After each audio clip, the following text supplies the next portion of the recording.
We are pleased to be joined by former San Antonio Reagan quarterback, and I guess he went on to play in the NFL and Texas A&M and Oklahoma, but more importantly, San Antonio Reagan quarterback Trevor Knight.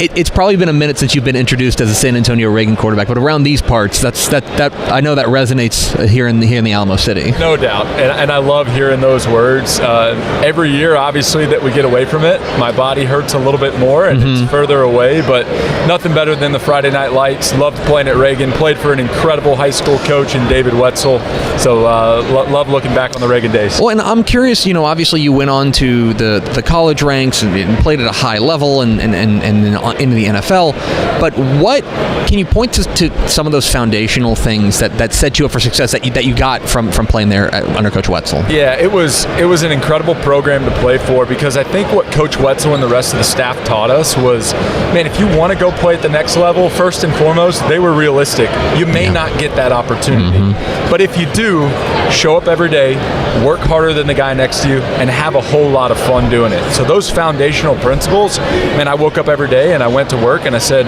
man, I want to do this. This is a dream of mine, so I'm just going to outwork guys. By the time my first offer came around, I was shocked, because I was just head down working as hard as I could, and then it started to roll in and got to go fulfill that dream. You go on to the college ranks, played Oklahoma. Are you still dining out in Norman, Oklahoma on the Sugar Bowl? Is that still? Are you still just like minted in Soonerland? It is. There was a deal that came out, like top 5 performances ever in a game from Oklahoma players, and I was on that list. Incredible night. Certainly one of those deals that I probably appreciate more now that we get further away from it, because at the time it was like, oh, he's a one-hit wonder, so on and so forth, those types of things coming out. I feel like I played a lot of good ball. That was just a crescendo moment for my career, going back to Norman, talking to people, getting to share the memories of that specific night. It was special, especially now that a lot of those guys have gone on to have Pro Bowl type careers and things like that. I just kind of puff my chest out and say, yeah, we beat up on Amari Cooper and those type of guys. Yeah, you were all right, I suppose. You went on there to A&M as a grad student or grad transfer, and started off really hot there at A&M. And I'm curious about, now that some time has passed, that was obviously now they're both in the same conference, but that was SEC ball versus Big 12 ball at the time. Is like, how big is that difference? What is that difference there? It was a big difference, and just kind of my mindset in transferring. Obviously, no transfer portal. The process was make a list of the schools you're interested in, have our compliance team send a fax, a fax, to the compliance department at the other school, and then the conversation started. So I wanted to get out of the Big 12 because I didn't want to play against the same teams. My brother was still at OU. I felt like that would be awkward. A&M was that only school that was in the SEC, that was in Texas, closer to home. So, quick story, I called Kevin Sumlin. They had Kyler Murray and Kyle Allen at the time. He basically said, thanks but no thanks, we got our guys. Within a week, both of those guys decided to leave. My phone rings, it's Kevin Sumlin. He said, hey, you got a need, we got a need. And so I went down there. But I will say this, on a week in, week out basis, you just had a bit more stature and across the board a higher level of football in the SEC at the time. I think that's obviously with the conference realignment, it's gotten even more swayed that the SEC is the premier conference in college football.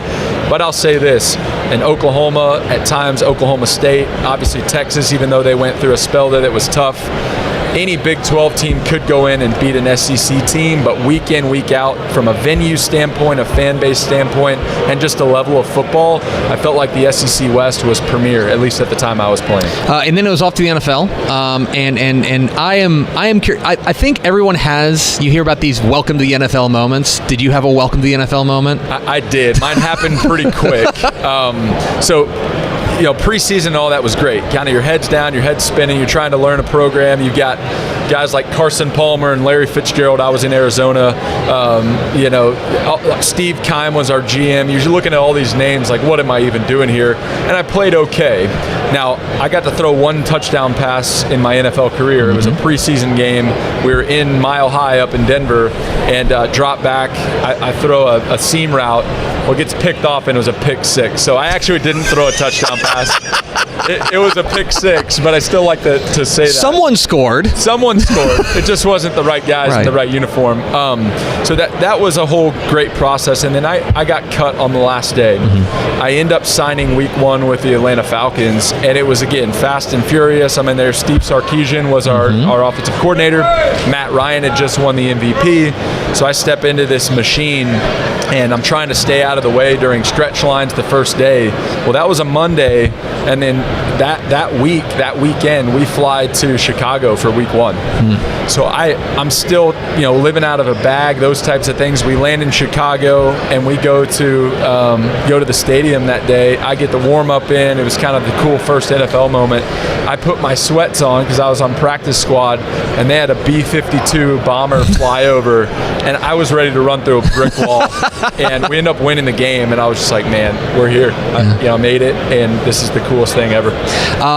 Tell us about what you're doing. You're here on behalf of our friends at Higginbotham. Can you tell folks what you're doing these days? Yeah, so I got done playing ball, had a back surgery, and kind of was figuring out what I wanted to do. Now, I never thought I'd get into insurance, okay? I don't think anybody does. It's like, I don't want to go sling home and auto policies.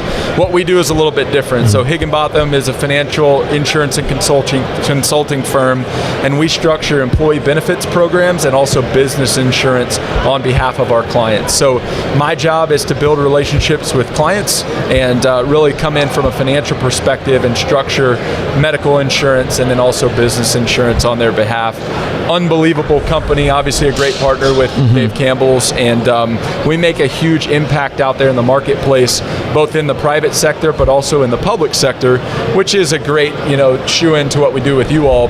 We write a lot of public school districts in the state of Texas, a lot of those that are at this convention today, and so for me it's kind of fun to have a little bit of an impact and a little slice of the pie to get a glimpse in on the kind of the public sector here in Texas. Because you guys, Higginbotham is in their second year sponsoring our Most Driven Team Award, which is given to a fan voted and gets a $10,000 donation to the school district. And I would have to imagine that feels pretty hand in glove with what you guys do as far as that connection to Texas high school football. That's it. Day to day we're doing our thing. We're kind of down in the weeds, which not a lot of people feel on the outside world. But one of our core values is being generous to our communities, and because we do so much with Texas high schools in the state, having an opportunity to go to a game, present a big check, put smiles on faces, and hopefully make a great impact in those athletic departments and in those school districts, it's a joy for us. And finally, you told me that you've got a 3.5-year-old and a 5-month-old at home. How did facing NFL defenses prepare you for having a 3.5-year-old and a 5-month-old? Can't even compare. We're in the thick of it. You talk about man-to-man defense, man. And linebackers, linebackers is the difference in the NFL. They're so fast. My little Rugrats running around, I can't keep up. My head's on a swivel at all times. And you are. I've told you I've got a 6-year-old and a 3-year-old. You're in the trenches, buddy. You'll get through. I promise. It does get better. So trust the process. Trust the process. Yeah, exactly right. Into the playbook. Exactly right. He's Trevor Knight on behalf of our friends at Higginbotham. Thanks for stopping by. Thanks, guys. Have a great day.